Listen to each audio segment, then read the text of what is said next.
Chef On, filled with questions, dragged Hizzy to find an old school teacher who shockingly turned out to be Jens. Did you know Mr. Jens's full name is Hengi? His youngest son is in 3rd grade, and everyone thought he was a high schooler. Turns out he's in the same class as Yu Dalwen.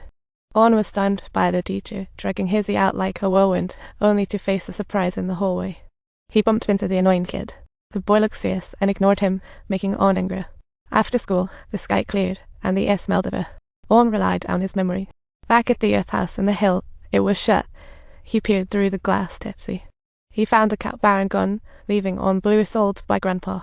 Seeing a sign, Zai Si Lang. On thought the annoying kid was Zai. That night, Hizzy cried to On over those early love letters, passed on by a boy from the mountain village. Hizzy thought they were in sync, but it was a misunderstanding. I have a friend who once asked me to deliver a love letter. Telling you what happened next, you might not believe me. Maybe the mountain guy is too straight, he can't read girls' feelings. Next day, On laid it all out for him. You're such an idiot. Hizzy likes you, how could you not know? This is mind-blowing. The mountain man was stunned. Even crazier, his crush was a Uedelman girl. She blushed and fled. But the mountain dude grabbed her arm, demanding an explanation. We've always been friends. I think girl's alright, but I'm not there yet. With his good guy card, he walked away dejected. First love feels intense, and hurts deeply. With his mind racing, On hopped on a train headed for Tomaseshi town. Finally found the earth house he yearned for, door still shut. On felt scattered when a plump cat sauntered by. On plopped down inside, spilling his recent worries to the cat. After what felt like forever, that annoying kid appeared. The plump cat was a stray named Annie by the boy. Unbeknownst to him, it had another name. The boy worried about the Cat Baron. He led On in, gleefully placing the Cat Baron on the table for On to see. The sunset rays streamed through the window. The light in Baron's eyes glowed like a galaxy. The boy told On to enjoy while he went downstairs. On stared at the Baron. When he looked up, it was darkening outside. On quietly descended, seeing a tidy little boy. Soft light highlighted his serious face as he carved a violin. On was entranced, developing a good vibe about him. To On, making violins was a superpower. With admiration, he asked the boy to play a tune. The boy agreed, but On wanted to sing back.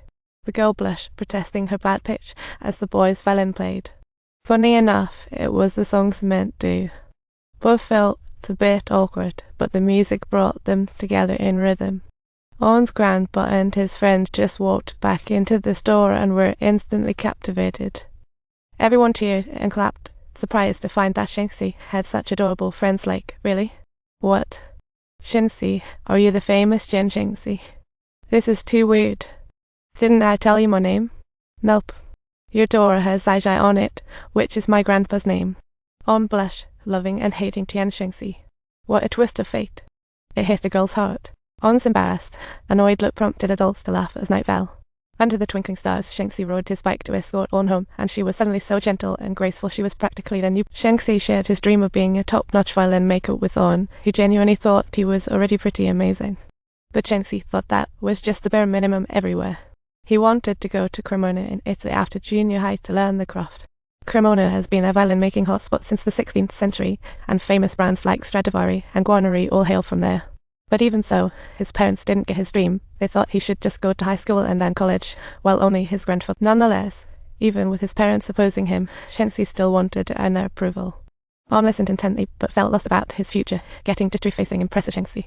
That night, On asked his sister how she decided on her life goal, but she replied, "Honestly, I didn't know either, so I went to college in search of answers." We were all like that, as useful of the next day. During recess, Shinxi came to find On while their classmates began teasing them about a romance brewing between the two. On blushed, following Shinxi to the rooftop. Suddenly it poured, as if the world was under a rooftop. The best part wasn't the rainy day, but sharing the shelter from the rain with him. On complained about being called out. On's eyes reflected a hint of loss, but he stubbornly said, "Congrats." Suddenly, the rain ceased, and the sun broke through the clouds, refreshing the whole city as if the young man's white shirt, the girl's white pleated skirt swayed gently in the wind. On mockingly admitted he wasn't as good as Shinxi Yuan.